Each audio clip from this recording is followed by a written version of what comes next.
About 2 years ago, my son did something it seems like everyone is doing.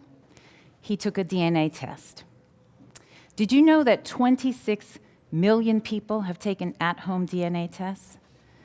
In 2018, according to MIT Technical Review, more people sent their spit somewhere for testing than in every previous year combined. Why the big surge in popularity? I think people are hungry for information about their health, their history, and their genetic fortitude.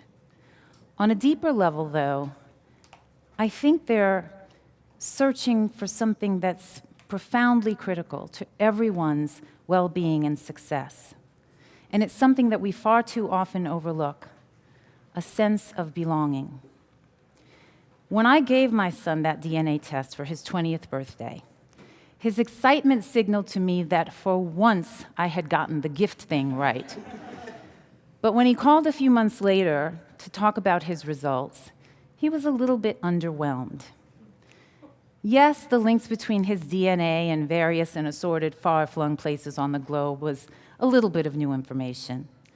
But for the most part, the results really confirmed what we already knew, which is that his roots, like all of ours, are mixed. So the conversation ended, a little bit of a yawn, but then he called back the next day. It turned out that the results offered him a link to a close relative that he wanted to pursue. Now, I was adopted, and we'd met my biological mother a few years earlier, but my biological father and that whole side of my background was really still unknown. So my son wanted my blessing before he went poking around. I gave it without hesitation. Honestly, I didn't think much would come of it.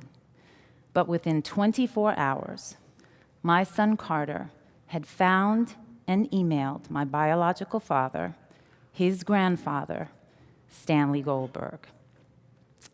As I wrote in my memoir, Postcards from Cookie, being adopted was the best thing that ever happened to me. But I literally owed my life to this man and my biological mother, Cookie Cole. I was 25 before I was told that my birth father was white. And I was 37 before I heard his name for the first time. By then, Carol Cookie Cole had miraculously fallen back into my life. She told me that their college affair had been brief, that her pregnancy with me had been kept secret. But when she talked about him, she still blushed, recalling his good looks, his cool swag, and his killer skills at pool. Beyond those few details, all I knew about Stanley Goldberg was that he had lived his entire 70-something years having no idea that I'd ever been adopted or born or conceived at all. And now my son had written to him. My son's heart, not just mine, was on the line. And my daughter, from her own safe distance, was watching too. With no other parents still alive in the world, and still grieving all of them, I was afraid of rejection. Instinctively, I started to brace myself for it. But as we awaited Stan's response, what I worried most about was my children. I couldn't protect my children. Then this came. Dear, dear Carter, you are my grandson, and I am honored to meet you. I read those lines over and over, flooded with relief and gratitude and amazement. In a few words and without qualification, Stanley Goldberg validated my son and opened the gates of his heart wide for all of us. As someone who was signed away by her mother at birth and who grew up in a family not resembling anyone, I have a keen sense of what belonging looks and feels like, and this was it. Belonging isn't something you can seize or demand or even earn. It cannot be decreed by law. Belonging isn't like a party you can crash. Without an invitation, you'll never get in. When Vera and Bob Clarke became my legal parents, they gave me more than a name, a home, and a family. They gave me a sense of belonging that would shape everything good that I've ever become. When Cookie came into my life, years later, she came arms wide open, without limit or pause. And now, defying the odds and everything we've been taught to expect about race, religion, and the circumference of love in this country, here comes Stan Goldberg, offering me and my family another refuge of acceptance, another circle in which to belong. I've spent most of my career as a journalist exploring and advocating for diversity and inclusion. Belonging is a word that's increasingly making its way into the D&I ecosystem, where hopefully it will have great impact because it needs to. Where diversity is largely about numbers, and inclusion is largely about the programs and policies created to attract and retain those numbers, belonging is something else entirely. Belonging is about changing hearts and minds. We talk a lot in our society about things like respect, community, and connectedness. Belonging exists at the intersection of all three, and our need for it is as fundamental as air. Without it, we will fail to thrive, no matter how innately competent we may be.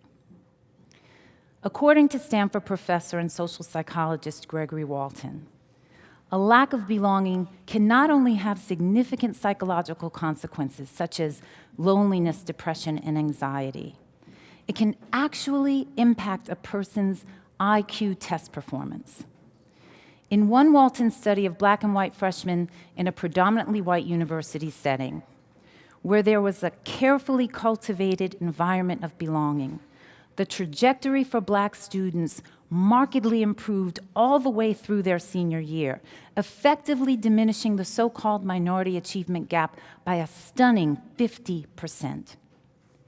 In a similar study of women in a predominantly male engineering setting, the women's self-esteem improved, their interaction with male colleagues improved, everybody's morale improved, the entire place's performance up.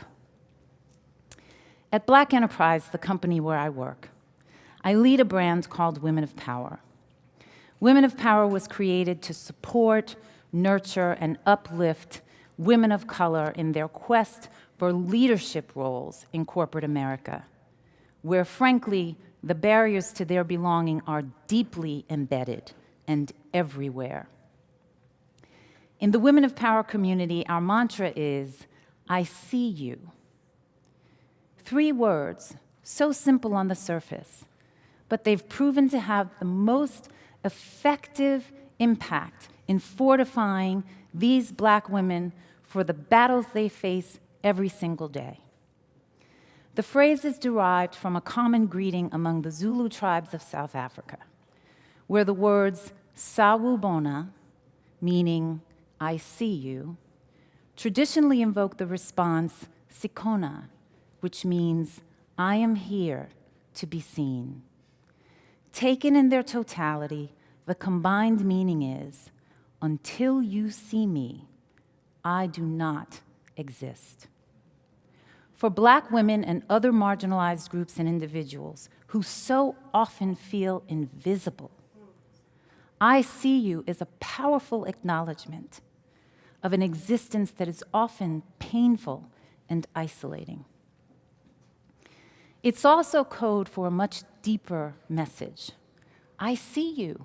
I see who you are and what you bring and what you want.